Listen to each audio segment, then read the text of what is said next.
Existem temas que eu trago aqui para o canal que são basicamente obsessões minhas. Coisas que eu pesquisei na tese, em uma das duas teses, que eu lecionei em algum momento, algum artigo que eu fiz e não encontrei determinadas fontes. E aí eu trago questões que basicamente são questões que ficaram na minha cabeça, que me atormentam, e eu trago então aqui reflexões de pesquisa.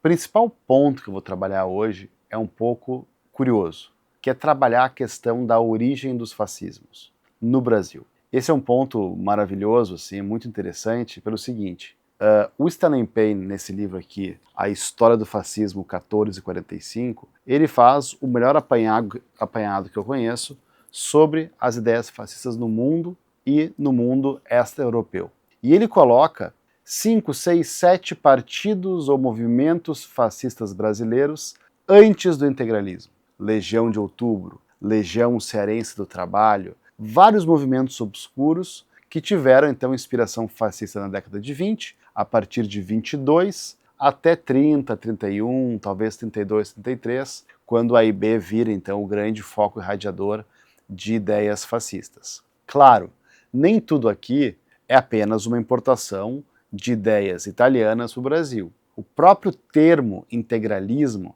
dialoga com a extrema-direita católica francesa, com o integrismo ibérico, tanto de corte português quanto espanhol. São várias cepas de pensamento ultraconservador, reacionário e antimoderno, por vezes. Só que no Brasil dos anos 20, nós não temos uma consequência assim, da Primeira Guerra, porque ela não foi no continente. O que nós temos? Tenentismo, as 4 grandes revoltas tenentistas e a crise do sistema oligárquico. E as ideias fascistas, elas servem então como um tipo de motor para pensar um sistema antiliberal, anti-oligárquico e, curiosamente, por vezes, multirracial, ainda que antissemita. Pega, por exemplo, o caso da Legião de Outubro, que é um movimento que o Chico Campos, o nosso querido Chico Campos, o meu biografado, o Campos estabelece em 31 um projeto que é a chamada Legião Liberal Mineira, também chamada de Legião de Outubro. Qual que era o foco desse movimento obscuro? Fazer justamente a cisão do Partido Republicano Mineiro, o PRM, e fazer então uma quebra no sistema oligárquico, mesmo que o Campos fosse um membro destacado das oligarquias mineiras desde a época da colônia, em termos assim genealógicos familiares. A Legião de Outubro, por exemplo, foi um movimento que tinha as camisas caqui, ou seja, em vez de ter o verde integralista, a vestimenta, a indumentária era então as camisas caqui. Do que eles falavam na Legião de Outubro? Regeneração nacional, resolver os males nacionais, todo um linguajar, um sistema focado no quê? No antiliberalismo. Só que, nesse caso, não tem uma carga católica tão forte, porque o Campos não era exatamente um religioso, ou seja, é um regime, basicamente, de quebra das oligarquias mineiras que tem vida curta. Da mesma forma, com a Legião Cearense do Trabalho, que naturalmente teve sua base no Ceará, que buscava o quê? Toda uma ideologia que bebia do tenentismo e dialogava então com uma quebra do sistema liberal. Vejam, todos os antecedentes do fascismo no Brasil, eles estão olhando para o quê?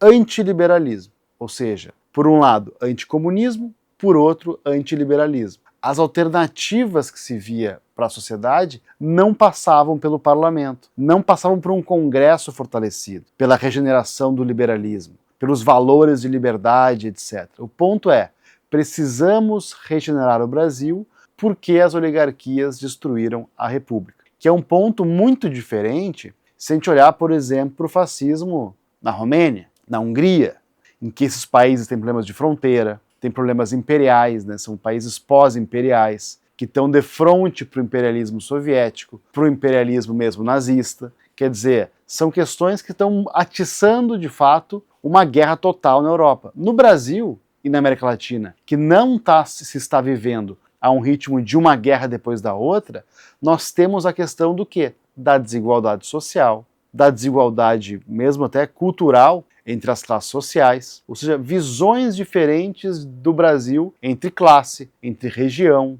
Nesse paradigma, o que mais acaba sendo apontado como algo que une esses fascismos primeiros primitivos à moda brasileira, a questão anti-oligarca. O alvorecer dos fascismos brasileiros tem essa clivagem. Claro, esses movimentos, Legião de Outubro, Legião Cearense do Trabalho e diferentes movimentos menores, eles vão se desidratar nos anos 30, quando o integralismo quase que galvaniza esses grupos e acaba tomando a dianteira. Qual que é o resultado iminente desse processo? É que o integralismo vira o primeiro grande partido de massas do Brasil. E vão falar nos comentários aqui, não, mas o Partido Comunista foi fundado antes, etc e tal. Mas possivelmente, a minha aposta é, nos anos 30, o integralismo era muito maior em termos numéricos do que o Partido Comunista Brasileiro. Ele não era o movimento do sul do Brasil, ele estava em todos os estados de forma muito organizada,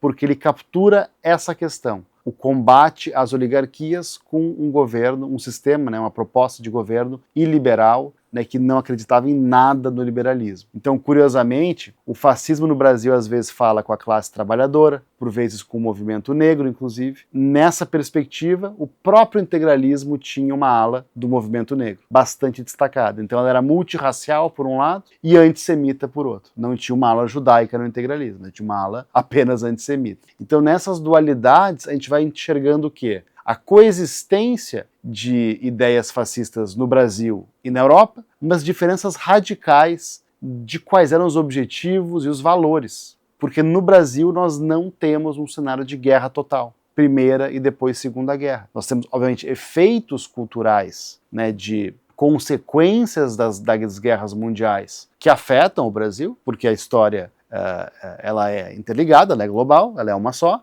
Mas, como não é uma guerra aqui, as consequências imediatas são diversas, elas são múltiplas. Então, eu estou procurando agora escrever um artigo sobre essas questões, que não estão ainda tão bem claras em termos de onde é que estão os arquivos, onde é que estão os documentos desses movimentos. Já tenho arquivos sobre a Legião de Outubro, coisas inéditas que eu vou compartilhar aqui, mas acho que esse é um tema que ainda vai dar muito pano para manga e que interessa muito, Interessa muito entender o que aconteceu antes do integralismo, em que nós tínhamos ideias não apenas fascistas, mas integristas católicas, o pensamento reacionário francês era muito influente, ou seja, antes do fascismo existia uma confluência de ideias reacionárias que passavam pela França, pelo pensamento católico, pelo pensamento reacionário espanhol, português, mesmo italiano, e o fascismo acaba dando forma para esses movimentos de reação, de antiliberalismo e também, ao mesmo tempo, de anticomunismo. Então, se vocês não concordam com nada disso, comentem aqui e vamos trocar essa ideia nos comentários.